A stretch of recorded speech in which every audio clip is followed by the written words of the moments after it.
اعوذ باللہ من الشیطان الرجیم بسم اللہ الرحمن الرحیم۔ سب ناظرین کو علم اسلام چینل میں خوش آمدید اور خلوص بھرا سلام۔ میرے پیارے عزیز دوستو، ان ویڈیوز کی تیاری اور ایڈیٹنگ میں انتہائی احتیاط کی جاتی ہے، پھر بھی انسان ہونے کے ناطے کسی آیت کا ترجمہ یا کسی حدیث کا ترجمہ غلط ہو جائے تو میں اللہ تعالیٰ سے معافی کا طلبگار ہوں۔ ناظرین سے گزارش ہے کہ اگر کوئی غلطی سامنے آئے تو کمنٹس میں مطلع فرمائیں۔ مصروف زندگی میں دین کی حفاظت کیسے کی جائے؟ ناظرین، آج کے دور میں ہماری زندگی بے حد مصروف ہو گئی ہیں۔ ہم میں سے ہر شخص روزمرہ کے کام، نوکری، تعلیم، کاروبار اور خاندان کی ذمہ داریوں میں ایسا الجھ جاتا ہے کہ دین کے لیے وقت نکالنا مشکل لگتا ہے۔ لیکن یاد رکھیے، دین ہی وہ روشنی ہے جو ہماری دنیا اور آخرت کو سنوارتی ہے۔ اگر ہم اپنی مصروف زندگی میں دین کو نظر انداز کر دیں تو نہ صرف ہماری روحانی زندگی کمزور ہو جاتی ہے بلکہ دنیاوی سکون بھی چھن جاتا ہے۔ اس لیے ضروری ہے کہ ہم دین کی حفاظت کے لیے وقت کا بہتر انتظام کریں اور اپنے معمولات زندگی کو متوازن بنائیں۔ میرے پیارے عزیز دوستو، وقت اللہ تعالیٰ کی سب سے قیمتی نعمتوں میں سے ایک ہے۔ قرآن مجید میں اللہ تعالیٰ نے والعصر فرما کر وقت کی اہمیت کو واضح کیا ہے۔ مصروف زندگی میں دین کو محفوظ رکھنے کے لیے سب سے پہلے اپنے وقت کو بہتر طریقے سے استعمال کرنا ضروری ہے۔ دن کا آغاز نماز فجر کے ساتھ کریں اور اس کے بعد قرآن کی تلاوت یا ذکر میں وقت گزاریں۔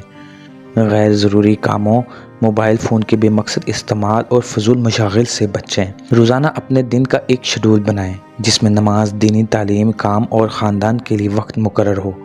یاد رکھیں، وقت کا بہتر استعمال ہمیں دنیاوی کاموں کے ساتھ ساتھ دین کے قریب بھی کرتا ہے۔ ناظرین، نماز دین کا سب سے اہم ستون ہے۔ نبی اکرم صلی اللہ علیہ وسلم نے فرمایا، نماز دین کا ستون ہے، جو اسے قائم کرے گا اس نے دین کو قائم کیا، اور جو اسے گرائے گا اس نے دین کو گرایا۔ مصروف زندگی کے باوجود نماز کو کبھی نظر انداز نہ کریں، چاہے آپ دفتر میں ہوں، کاروبار میں مصروف ہوں یا سفر پر ہوں۔ نماز کو اپنی ترجیح بنائیں۔ موبائل پر اذان کی یاد دہانی کا الارم لگائیں۔ اگر دفتر یا کاروبار جگہ پر نماز کی سہولت نہ ہو تو پہلے سے انتظام کریں۔ جمعہ کی نماز کو خاص اہتمام کے ساتھ ادا کریں۔ نماز کو وقت پر ادا کرنا نہ صرف روحانی سکون دیتا ہے بلکہ کام میں برکت بھی پیدا کرتا ہے۔ میرے پیارے عزیز دوستو، مصروف زندگی میں دین کی حفاظت کا ایک اہم ذریعہ دینی علم حاصل کرنا ہے۔ آج کا ٹیکنالوجی کے دور میں یہ کام مزید آسان ہو گیا ہے۔ روزانہ قرآن مجید کی تلاوت کے لیے کم از کم 10-15 منٹ ضرور نکالیں۔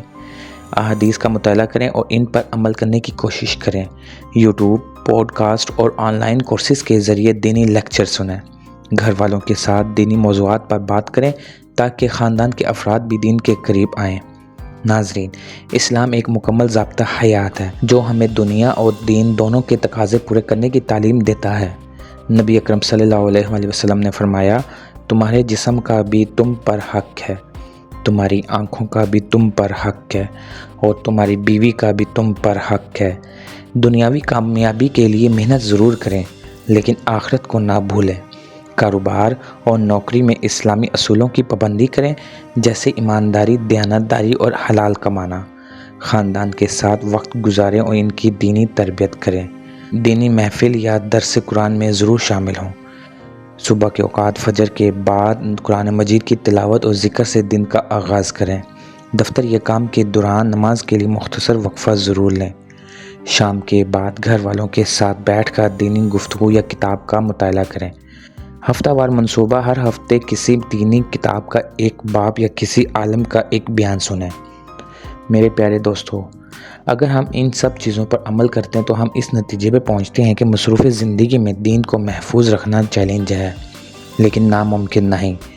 اگر ہم وقت کا بہتر انتظام کریں، نماز کی پابندی کریں، دینی تعلیم حاصل کریں اور دنیاوی و دینی زندگی میں توازن قائم کریں تو ہماری زندگی کامیاب اور بابرکت ہو سکتی ہے۔ یاد رکھیں، دنیا کی مصروفیات عارضی ہیں لیکن دین اور آخرت ہمیشہ باقی رہنے والے ہیں۔